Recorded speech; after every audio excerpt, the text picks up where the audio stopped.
Saudaraku, saat mobil mewah dan mulus yang kita miliki tergores,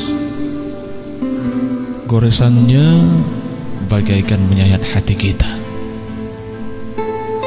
Saat kita kehilangan handphone di tengah jalan misalnya, separuh tubuh ini seperti hilang bersama barang kebanggaan kita tersebut yang hilang. Saat orang mengambil secara paksa uang kita, seolah terampas semua harapan kita. Tapi tak sedikit pun keresahan dalam hati kita saat kita melakukan perbuatan-perbuatan yang melanggar perintah Allah Subhanahu wa Ta'ala. Kita masih merasa tenang meski terlalu sering melalaikan sholat.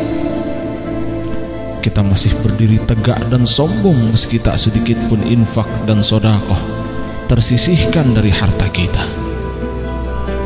Meski di sekeliling kita anak-anak yatim menangis menahan lapar. Ada apa dengan kita? Ada apa? Saudaraku, kata-kata kotor dan dampratan seketika keluar tak kala sebuah mobil yang melaju kencang menciprati pakaian bersih kita. Enggan dan malu kita menggunakan pakaian yang terkena noda tinta meski setitik, dan kita akan tanggalkan pakaian-pakaian yang robek, bolong, dan menggantinya dengan yang baru. Tetapi kita tak pernah ambil pusing dengan tumpukan dosa yang mengotori tubuh kita. Kita tak pernah merasa malu berjalan meski wajah kita penuh noda kenistaan. Kita pun tak pernah tahu bahwa titik-titik hitam terus menyerang hati, hingga saatnya hati kita begitu pekat, dan kita pun tak pernah mencoba memperbaharuinya. Ada apa dengan kita? Ada apa? Saudaraku, kita sering merasa tidak dihormati saat teguran dan sapaan kita tidak didengarkan. Hati ini begitu sakit jika orang lain mengindahkan panggilan kita.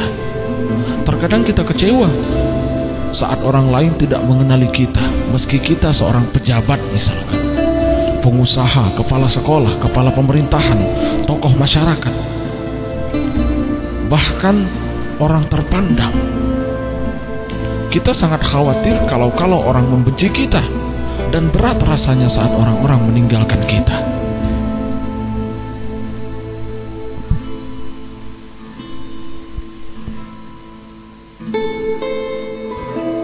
Tetapi tidak jarang kita abaikan nasihat orang-orang. Begitu sering kita tak memperdulikan panggilan azan. Tak bergetar hati ini saat lantunan ayat-ayat Allah didengarkan di telinga kita.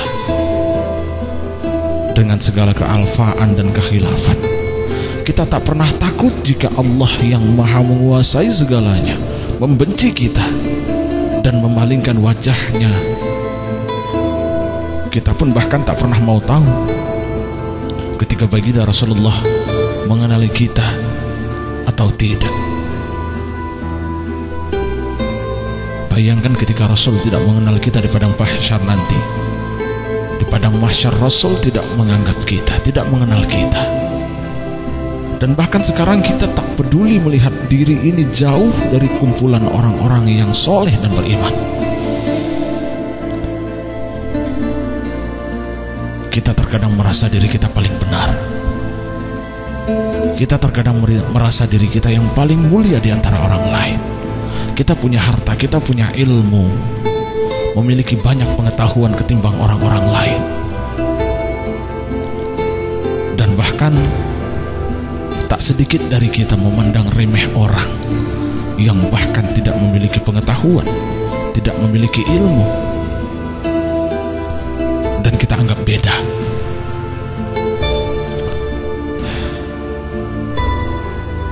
semuanya kita simpan di dalam hati, penuh ada di dalam hati, sementara Allah jauh sekali di dalam hatinya. Mobil hilang, galaunya luar biasa, Allah yang hilang, santai-santai saja. Ada apa dengan kita? Ada apa dengan kita?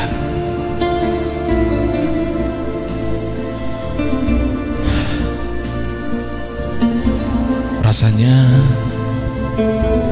hidup ini seakan tak berarti ya, jika setiap saat, setiap waktu, bahkan di setiap detik nafas kita tidak pernah menganggap, bahkan tidak pernah mengingat kalimat atau nama Sang Pencipta. Yang kita ingat nama-nama orang penting, pejabat, bupati, atau bahkan kita dekat dengan bupati, dekat dengan kepala sekolah, kita seorang guru dekat dengan kepala sekolah, jadi sebuah kebanggaan. Atau seorang rakyat dekat dengan bupati, jadi sebuah kebanggaan. Ya.